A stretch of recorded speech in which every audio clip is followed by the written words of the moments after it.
या जगामध्ये कोणीही परिपूर्ण नाही। म्हणजे निष्णात असलेल्या व्यक्तीकडनं सुद्धा कधी कधी चुका होतात। नवे नवे तो चुकांमधूनच शिकलेला असतो। या जगामध्ये परफेक्ट असं नावाचा काही प्रकार नाही। मग परिपूर्ण मनुष्य म्हणजे काय हो, परिपूर्ण मनुष्य म्हणजे काय? प्रत्येक क्षण, प्रत्येक पैलू जीवनातला परिपूर्णपणे जगणे हे जीवनाचं परफेक्शन आहे। परफेक्शन ही अचिव्हमेंट नाही आहे, ही स्टेटस नाही आहे, इट्स अ प्रोसेस। ती एक प्रक्रिया आहे। जीवनातली प्रत्येक घटना माणसांनी करून पाहिली पाहिजे। म्हणून साधू संत आम्हाला काय म्हणता, प्रपंच रचना सर्व ही भोगोनी त्यागेली। भोगोनी त्यागेली, भोगलीच नाही, त्यागल्याचा काय संबंध आहे? मुक्ती म्हणजे तुम्हाला कशामध्ये जीव तुमचा गुंतत नाही। का गुंतत नाही? कारण तिथलं काम पूर्ण करून टाकलं, परिपक्व झालं, परिपूर्ण झालं, जगून झालं। जीवनामध्ये परिपक्वता, मुक्तता याला असं म्हणतात। तुम्ही ती गोष्ट तिथंच केली ना, तिथं सोडून द्या।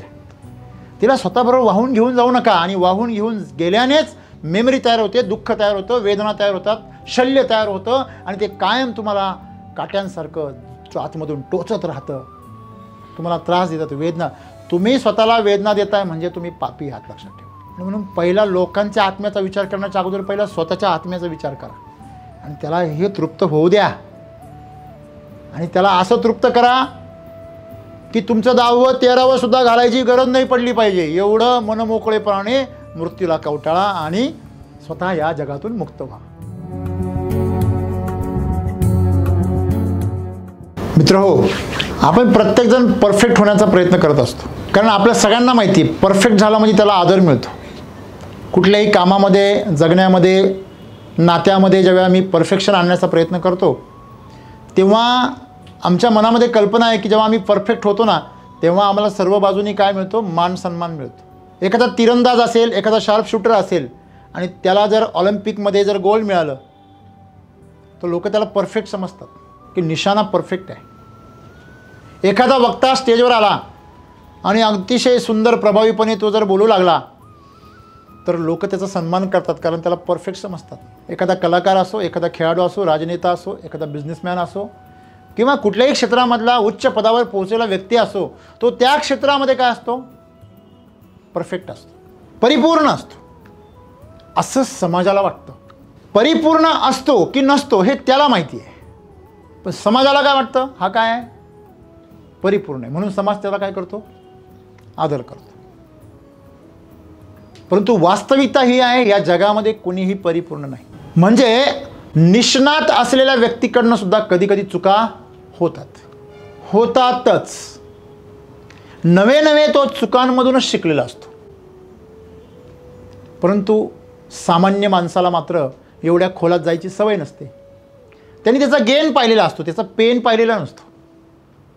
त्यांनी काय मिळवलंय हे सगळ्या समाजाला कळतं, पण त्यांनी काय गमावलंय हे मात्र समाजाला माहीत नसतं। मग जो समाज फक्त कमावण्याची, मिळवल्याची हिशोब ठेवतो, गणती ठेवतो, तो समाज त्याचे कमवण्याची जी मेहनत आहे, त्याचा जो त्याग आहे, त्याचा जो वेदना आहे, तो कधीच जाणू शकत नाही।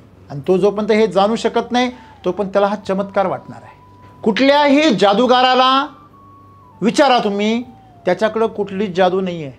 आम्ही लहान होतो, गावाकडे गारुडी यायचा आणि नागाचा खेळ खेळायचा आणि मस्त पैसे काढून दाखवायचा हातामधून रुपया 2 रुपये। त्या काळामध्ये लहान होतो, रुपयाला फार महत्त्व होतं त्या काळामध्ये। कारण आम्ही 5 पैसे पण पाहिलेले, 5 पैशाच्या 5 गोळ्या यायच्या।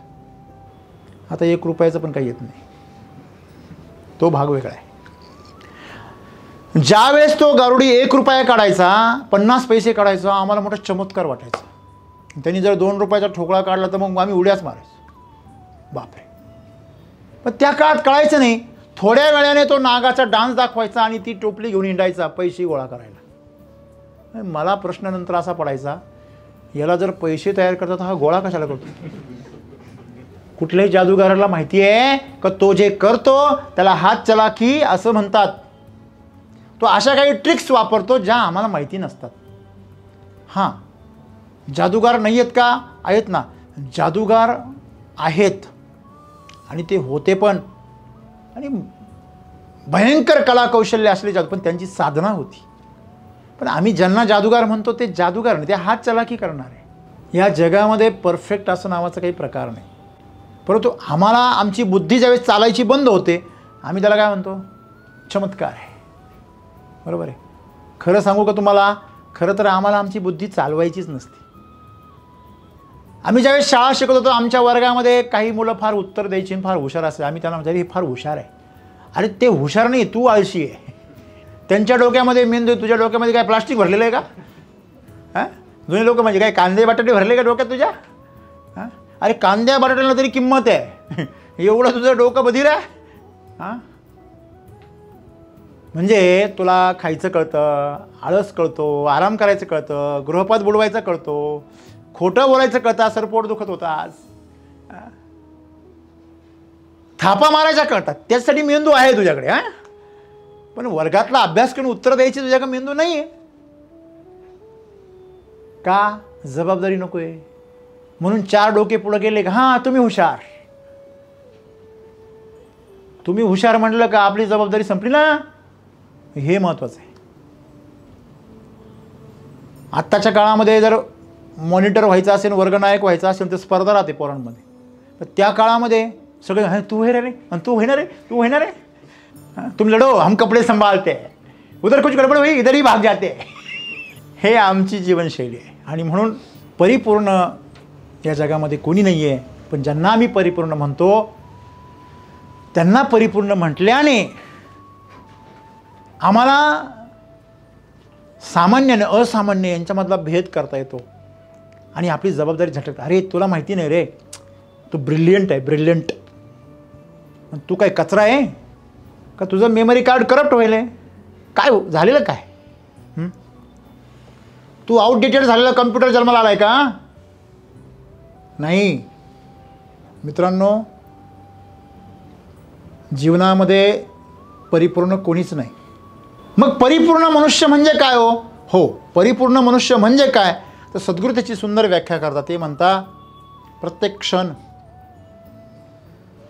प्रत्येक पैलू जीवनातला परिपूर्णपणे जगणे हे जीवनाचं परफेक्शन आहे. परफेक्शन ही अचिव्हमेंट नाही आहे, ही स्टेटस नाही आहे, इट्स अ प्रोसेस. ती एक प्रक्रिया आहे.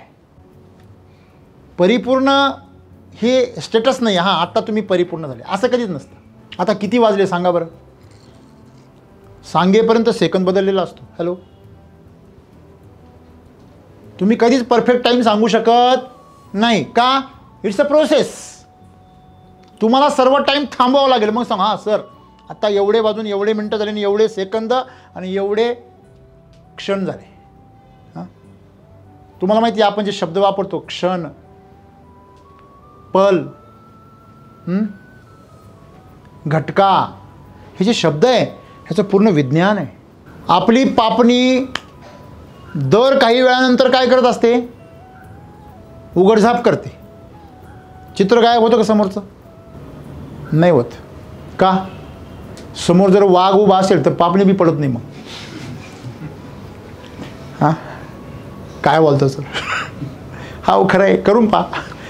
हां, नाक फणाकून उभा आहे असा आणि तुम्ही झोपलेले, तुमच्या छातीवर उभा आहे, तुमची पापणी पडेल का सर? श्वास पण अटकेल. असं आहे. म्हणजे प्रत्येक क्षण, प्रत्येक पैलू, प्रत्येक जीवनाचा अंग ज्याला परिपूर्ण जगता येतं ना तो परिपूर्ण आहे. का? परिपूर्ण झाल्यानंतर आंबा जर पिकला आणि परिपूर्ण झाला तर काय होतो? हां, अच्छा, झाडापासून वेगळा होतो, गळून नाही पडत. गळून पडणे कसं म्हणजे जेव्हा वादळ येतं तेव्हा गळतं, त्याला म्हणजे गळून पडणे. म्हणजे परिपक्व नसताना जेव्हा एखादा अर्धवट वयामध्ये जसं जीवन संपतं त्याला म्हणायचं याचं जीवन गळालं. म्हणजे म्हातारा होऊन गेला तो कसं काय गळाला? रस्त्याने तुम्ही चालले आंबे घेऊन आणि एक आंबा रस्त्याने गळाला, हा तो गळाला.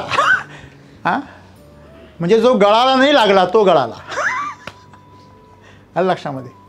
हां, असं आहे. तुम्ही जो टाकला स्वतःहून आणि नाही आंबलेला आहे, हा खराब झालेला आहे, सडलेला आहे, तो गळत नाही, तो पडतो तुमच्याकडून. जीवनामध्ये परिपक्वता हे दाखवते की तुम्ही मुक्त होता. काय होता? मुक्त. आणि म्हणून सद्गुरू म्हणतात प्रत्येक जीवनामधला भाग जगा, परिपूर्ण जगा. दमन करू नका, त्याच्यापासून वाचू नका. मग ते संकट का असे ना, ते अनुकूल असेल, प्रतिकूल असेल, तुम्हाला सोपं वाटत असेल, तुम्हाला अवघड वाटत असेल, तुम्हाला आवडत असेल नसेल, पण ते जगा. ते जगा परिपूर्ण तुम्ही. तो पैलू जो आहे, तो जो प्रकार आहे, नाही मला आवडत नाही हो, ते लोकांबरोबर वाद घालायला आवडत नाही. अरे एखाद्या वेळेस तर घाल, तुला घालता येतो का वाद ते तरी पाय. जीवनातली प्रत्येक घटना माणसांनी करून पाहिली पाहिजे. म्हणून साधू संत आम्हाला काय म्हणता, प्रपंच रचना सर्व ही भोगोनी त्यागेली. भोगोनी त्यागेली, भोगलीच नाही, त्यागल्याचा काय संबंध आहे. आणि म्हणून असे आत्मे काय मग अतृप्त राहतात. ज्या ज्या गोष्टी त्या त्या वेळेस करा, त्याच्यामध्ये उतरा, बघा काय त्याच्यामध्ये. मी फार सज्जन आहे, मी कधी दारूचा वास सुद्धा घेतलेला नाही. काय खोटारडा आहे, कितीतरी वाला दारुडा याच्या जवळून गेला आणि वास नाही घेतला का. नाही नको, वास माझ्यापर्यंत येऊ शकत नाही. अरे आला गेला ना नाकात तुझ्या. मित्रांनो, आपली वासना होऊ शकत नाही कोणत्या गोष्टीवरती, असं कधी होऊ शकत नाही.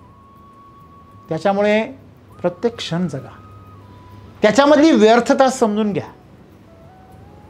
आणि जेव्हा तुम्ही व्यर्थता समजून घ्याल ना, तुम्ही काय व्हाल, मुक्त व्हाल.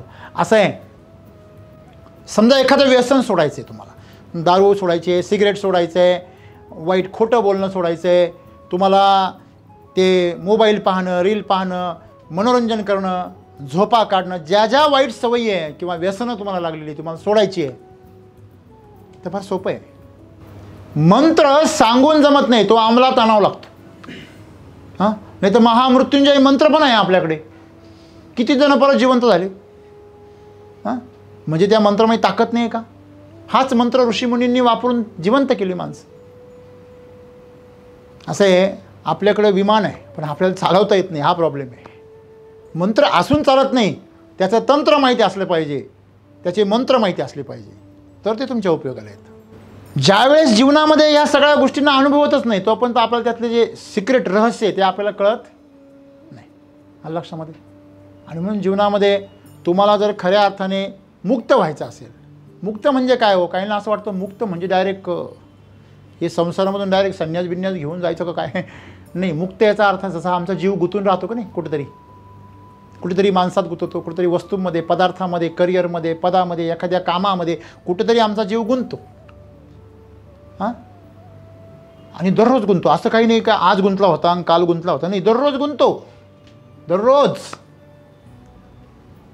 सतत नवीन नवीन ठिकाणी. ते नाही का तो स्पायडरमॅन असं करतो आणि तो धागा चिटकवतो बरोबर तिला आणि जातो तिथे, सारखा धागा सोडतो सारखा चिटकवतो. तसा आमचा भावनिक बंध कायम कुठं ना कुठं गुंतत राहतो, आहे की नाही. एका ठिकाणी गुंतला असता तर गोष्ट वेगळी आहे. मला सांगा, त्या स्पायडरमॅनचा धागा मागच अटकून राहिला तर काय होईल त्याचं. तशी माणसाची अवस्था आहे. आज माणसाची अवस्था तशी आहे. त्याचे जे मोहाचे ये मोह मोह के धागे, हां, हमेशा उलट जाते. हां, म्हणून मुक्ती पाहिजे, कळलं. मुक्ती जी आहे ती धागा सुटणे नाही आहे. इकडचा धागा तोडायचा आणि इकडं जोडायचा स्पायडरमॅनसारखा, ही मुक्ती नाही आहे. मुक्ती म्हणजे तुम्हाला कशामध्ये जीव तुमचा गुंतत नाही. का गुंतत नाही, कारण तिथलं काम पूर्ण करून टाकलं, परिपक्व झालं, परिपूर्ण झालं, जगून झालं. काय झालं, जगून झालं. लोक खूप पैसा कमवतात पण मुक्तच नाही होत. पैशात कायम जीव गुंतलेलाच. लोक खूप पदं कमवता, मान सन्मान कमवता, पण त्या पदामध्ये जीव गुंतूनच राहतो. ही पंचवार्षिक झाली का पुढची पंचवार्षिक, त्याच्या पुढची, त्याच्या पुढची. अरे कशाचंच भान नाही, कशाचंच भान नाही. मेंदू, शरीर, इंद्रिय चालतात की नाही याचं सुद्धा भान नाही. पण मैं लढेगा, ही जी वृत्ती आहे माणसाची, हे अपरिपक्वतेचं लक्षण आहे. जीवनामध्ये कधीतरी तुम्हाला यातून तृप्त होता आलं पाहिजे. तुम्ही तृप्त होत नसाल ना, तर तुम्ही अतृप्त आत्मे आहात आणि तुम्ही भूत नक्की होणार, याची गॅरंटी आहे.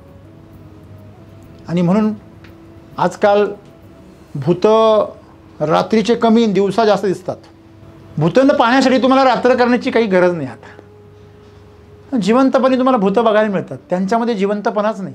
ते ऑलरेडी भूतकाळामध्ये आहे, भूतपूर्व आहे ते. अशी परिस्थिती माणसांची. बघा ना तुम्ही, त्याला विचारलं काय रे, ते गणगणित असतो. तो कुठे असतो, ते काल काय घडलं ते ऐकलं का हां, मग त्याच्या मी गुंतलेला असतो. आणि म्हणून सद्गुरू आम्हाला सांगतात परिपक्व व्हा, परिपूर्ण व्हा. आणि परिपूर्ण जी आहे परिपूर्णता ती कशामध्ये आहे, संपूर्ण जगण्यामध्ये. प्रत्येक क्षण संपूर्ण जगा, त्याची मेमरी तयार होत नाही. एकदा जगला की माणूस मुक्त होऊन जातो. हां, बरोबर की नाही? नाही तर मग जीव गुंतून राहतो. तुम्हाला मी ती गोष्ट नेहमी सांगतो बघा, साधू महाराजांची. हां, काय एकदा एक साधू महाराज आपल्या शिष्यांना घेऊन चालले होते 2, आणि साधू पुढे गेले, गुरु आणि शिष्य मागं राहिले. आणि तेवढ्यामध्ये त्यांच्यासमोर एक नदी क्रॉस करताना एक स्त्री पाणी भरता भरता पाय घसरून पडली. मग त्या एका शिष्याने तिला उचललं आणि काठावर आणून सोडलं. दोघंजण आले आणि गावाकडं नगरामध्ये आल्यानंतर तो दुसरा शिष्य होता, त्याला घाई झाली होती, पार पळत पळत गेला. महाराज महाराज, घात झाला म्हणे, भ्रष्ट झाला म्हणे आपला शिष्य. म्हणे काय झालं बेटा, काय झालं? शिव शिव शिव शिव शिव. ते म्हणे आपला जो शिष्य आहे नवीन, त्याने त्या स्त्रीला त्या पाण्यातून उचललं आणि काठावर नेऊन सोडलं. म्हणे वा, बरोबर आहे बहादर, बरोबर भ्रष्ट झाला म्हणे शिष्य, खरोखर भ्रष्ट झाला म्हणे. म्हणे हो, त्याला शिक्षा करा. हो म्हणे, शिक्षाच करतो म्हणे. तू 100 दंड बैठका काढ म्हणे. अरे म्हणे शिक्षक, त्याने गुन्हा केला, मला कुठून शिक्षा? म्हणे शिक्षा तुलाच पाहिजे म्हणे, तूच गुन्हेगार आहेस, तूच भ्रष्ट झाला आहेस. म्हणे मी भ्रष्ट कसं काय झालो? वा रे वा, घोर कलियुग आ गया. हां, बघा कांगावे करणारे पण फार हुशार असतात. तर साधू महाराज म्हटले शांतपणे, बेटा भ्रष्ट तो नाही, तू झाला आहेस. तर म्हणे कसे काय? म्हणे त्याने तिला उचलून तिथेच ठेवलं, तू इथपर्यंत घेऊन आला. भ्रष्ट तुझं मन झालं. शरीर भ्रष्ट होत नाही, मन भ्रष्ट होतं, म्हणजे तुझं झालं. तेव्हा तू आता शिक्षा घे. मित्रांनो, जीवनामध्ये परिपक्वता, मुक्तता याला असं म्हणतात. तुम्ही ती गोष्ट तिथंच केली ना, तिथंच सोडून द्या. तिला स्वतःबरोबर वाहून घेऊन जाऊ नका. आणि वाहून घेऊन गेल्यानेच मेमरी तयार होते, दुःख तयार होतं, वेदना तयार होतात, शल्य तयार होतं, आणि ते कायम तुम्हाला काट्यांसारखं आतमधून टोचत राहतं, तुम्हाला त्रास देतात, वेदना. तुम्ही स्वतःला वेदना देताय म्हणजे तुम्ही पापी आहात, लक्षात ठेवा. आणि जर तुम्ही परिपूर्ण मनुष्य नाही जगलेत ना, तर तुमच्या पुत्रांना, तुमच्या नातवांना, तुमचे नारायण नागबली, श्राद्ध, पितृश्राद्ध खूप घालावे लागतील. आणि 10 वेळा त्यांना तुमची आठवण काढावी लागेल. हा अतृप्त आत्मा पहिला शांत करा.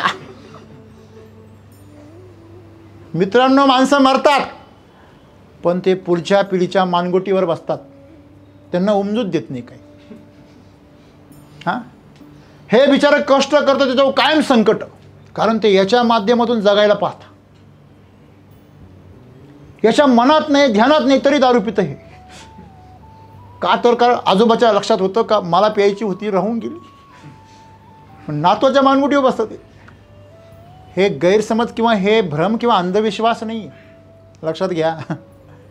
हे श्राद्ध वगैरे ते पण अंधविश्वास आहे, मग असं म्हणावं लागेल आपल्याला. लक्षात घ्या, आपण जर कर्ज काढलं तर ते फेडावं लागतं पैशाच्या रूपाने.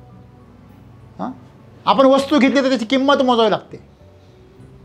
कसं आहे, हे अतृप्त जे कर्म आहे ना, ते पूर्ण करण्यासाठीच हे सगळे पित्र मानगोटीवर बसलेले असतात.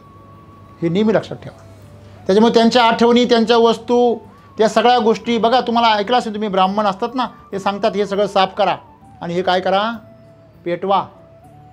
जसं एखादा गुन्हा केल्यानंतर गुन्हेगार जसं सगळं पुरावे नष्ट करतो आणि जर नाही नष्ट केले तर जेल ठरलेली आहे, तसं हे सगळे अतृप्त जे आत्मे आहे यांच्याशी तुम्ही जर संबंध ठेवला तर तुमचा विनाश ठरलेला आहे.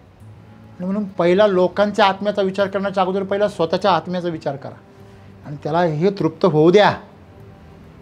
आणि त्याला असं तृप्त करा की तुमचं 10वं 13वं सुद्धा घालायची गरज नाही पडली पाहिजे. एवढं मनमोकळेपणाने मृत्यूला कवटाळा आणि स्वतः या जगातून मुक्त व्हा.